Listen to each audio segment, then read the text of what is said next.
Olá, sejam bem-vindos a mais uma aula de língua portuguesa. Hoje nós iremos estudar, dentro da nossa proposta de estudar verbos, estudaremos as vozes verbais e as conjunções. Mas antes, gostaria de pedir o apoio de todos para que se inscrevam no canal do YouTube, onde nós teremos a oportunidade de escolher um nome definitivo, porque por enquanto o YouTube nos forneceu um endereço provisório. A partir do momento que tivermos 100 inscritos, nós poderemos editar esse link e com isso podermos escolher um nome mais adequado dentro do nosso endereço para que os usuários possam ter acesso ao nosso canal. E também quero enfatizar mais uma vez que após nós termos criado o nosso endereço personalizado com o nosso nome, a partir do momento que nós tivermos no mínimo 100 inscritos, nós iniciaremos também o projeto de aulas de matemática, porque através desse projeto nós iremos englobar os assuntos relacionados desde o sexto ao nono ano com matemática. Lembrando que é uma proposta de que você possa aprender matemática de uma forma descomplicada. Será utilizado linguagens adequadas dentro das mesmas dinâmicas que se dá em sala de aula ao longo dos anos que eu tive a oportunidade de lecionar a disciplina de matemática. Então, a todos, peço esse apoio. Se inscrevam no nosso canal, cliquem no sininho de notificações para que você possa receber as nossas novas postagens de aulas e também nos dê um like. Esses procedimentos são importantes para que o YouTube veja que o nosso trabalho é um trabalho de interesse social e com isso ele poderá nos colocar entre os primeiros links do buscador do YouTube. Sem muitas delongas, vamos dar continuidade ao nosso estudo.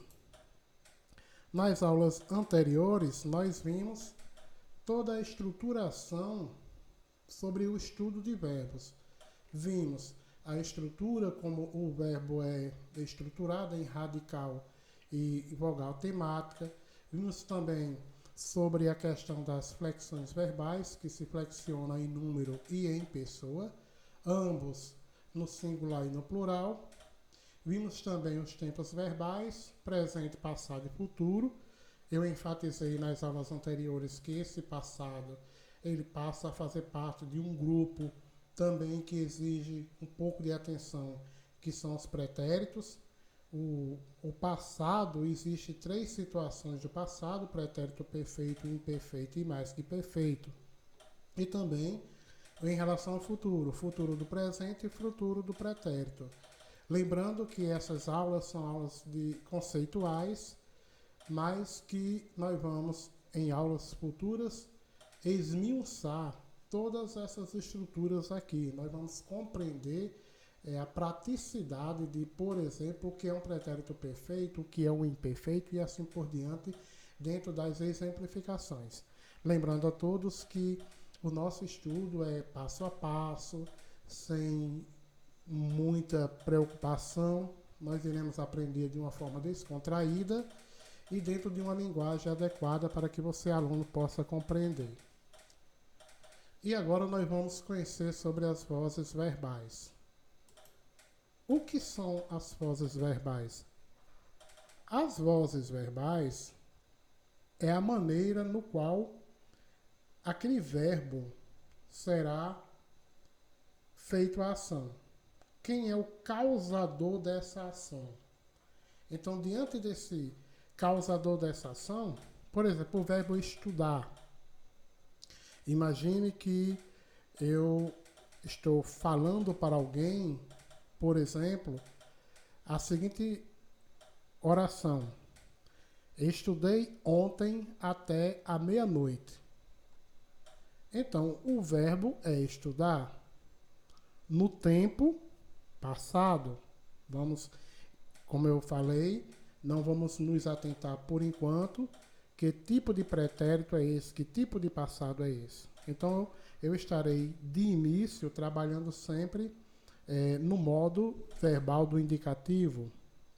Então, eu estudei ontem até meia-noite.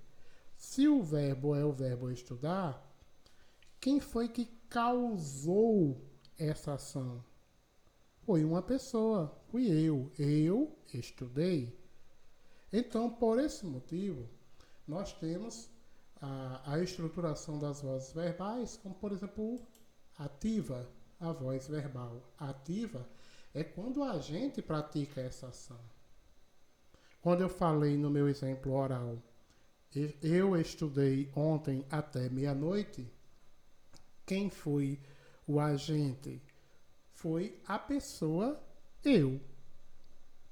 Então, quando nós temos uma oração no qual o agente pratica a ação verbal, nós dizemos que esse verbo está na voz ativa. E agora fica até mais fácil compreendermos o que seria uma voz passiva. Se na ativa é quando o agente ele pratica a ação, uma voz verbal passiva é quando esse agente sofre a ação. No exemplo dado, eu tenho como exemplo a manga foi cortada por José. Então nós temos aí o verbo ir e o verbo cortar, que nos dá a ideia de que nessa oração nós temos dois verbos. E com isso, se nós temos dois verbos, nós iremos também aprender, dentro do grupo dessa classe gramatical chamada verbos, o que venha a ser uma locução verbal. Uma locução verbal é quando eu preciso utilizar dois verbos para um auxiliar o outro na compreensão daquela mensagem no qual eu desejo citar a alguém. Quando eu digo a manga foi cortada por José, eu estou utilizando uma locução verbal, eu estou utilizando dois verbos e um verbo está auxiliando, está fazendo a ligação um com o outro. Por quê? Seria incompreensível eu dizer a manga cortada por José, ou também seria incompreensível eu simplesmente pronunciar a manga foi por José. Diante dessa necessidade linguística, é necessário ter um outro verbo auxiliar, no qual existe um estudo chamado locução verbal. Então vejam que estudar verbos nos exige um pouco de atenção. Nessa proposta inicial, eu estou apenas tratando das questões conceituais, mas nas aulas seguintes nós vamos dar um aprofundamento ao estudo dos verbos. Se nós já compreendemos que dentro do estudo de vozes verbais, a voz ativa é quando a gente pratica a ação, José correu. Então, quando eu digo José correu, o agente é o José, ele que gerou a ação do correr. Então, nessa frase, ele seria uma voz ativa. Lembrando que toda vez que um agente sofre uma ação, é chamado de voz passiva. E a voz reflexiva?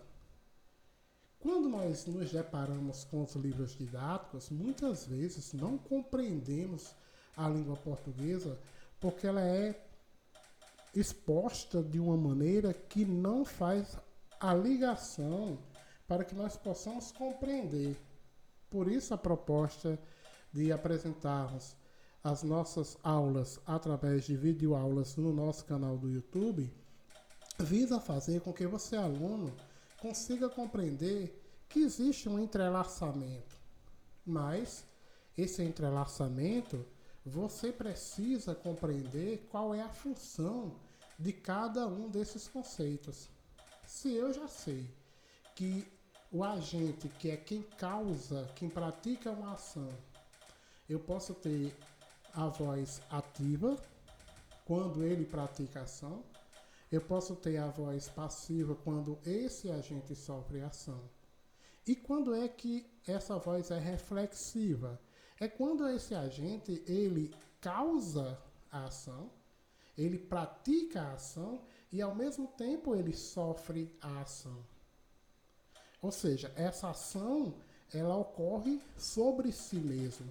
Veja o exemplo. O rapaz cortou-se com a faca. Se nós fôssemos fazer uma oração de modo que a voz fosse ativa, a voz verbal, nós poderíamos estruturar a oração da seguinte forma: o rapaz cortou a mão com a faca, ou o rapaz cortou o dedo com a faca, por exemplo. Então, se fosse uma voz ativa, o agente que pratica a ação seria o rapaz. Se eu quisesse, dentro dessa mesma exemplificação, demonstrar que existe uma voz passiva, e se nós acabamos de aprender que a voz passiva é quando o agente sofre a ação, como é que nós poderíamos colocar esse exemplo? Se o ativo é o rapaz cortou a mão com a faca, eu posso dizer que a mão foi cortada pelo rapaz. Posso, inclusive, omitir a faca. Ou eu posso dizer que a mão foi cortada com a faca pelo rapaz. Então, eu teria, neste exemplo, uma voz passiva. Mas a voz reflexiva é quando ele sofre essa ação. E quando ele causa a ação ao mesmo tempo. O rapaz cortou-se com a faca. Ou seja, o agente é ele está gerando a ação e ao mesmo tempo ele está sofrendo a ação.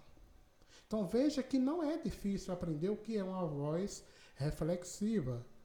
Diante disso, eu preciso que vocês compreendam, se for necessário, revisem as videoaulas para compreender a estruturação do estudo dos verbos. Nós temos ainda, para concluir essa aula, as conjugações, ou seja, as formas que ele pode assumir ao ser flexionado nos mais variados tempos e modos que ele pode apresentar. Ou seja, no exemplo do verbo estudar, eu vou conjugar esse verbo de acordo com o tempo verbal. Por exemplo, no presente, eu posso conjugar o verbo no tempo presente, no modo indicativo, no modo subjuntivo, no modo imperativo e assim por diante.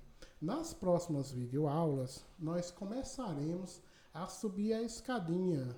Nós queremos que vocês, até o final do processo do estudo sobre verbos, consigam dominar os verbos, como foi falado em aulas anteriores, fundamentais para que vocês compreendam outros conceitos da língua portuguesa.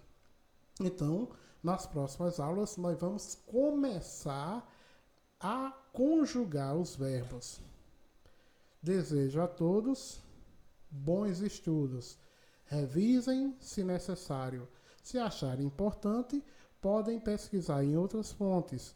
Lembrando que esse projeto foi voltado exclusivamente para os alunos da Escola Municipal Belmira Viana.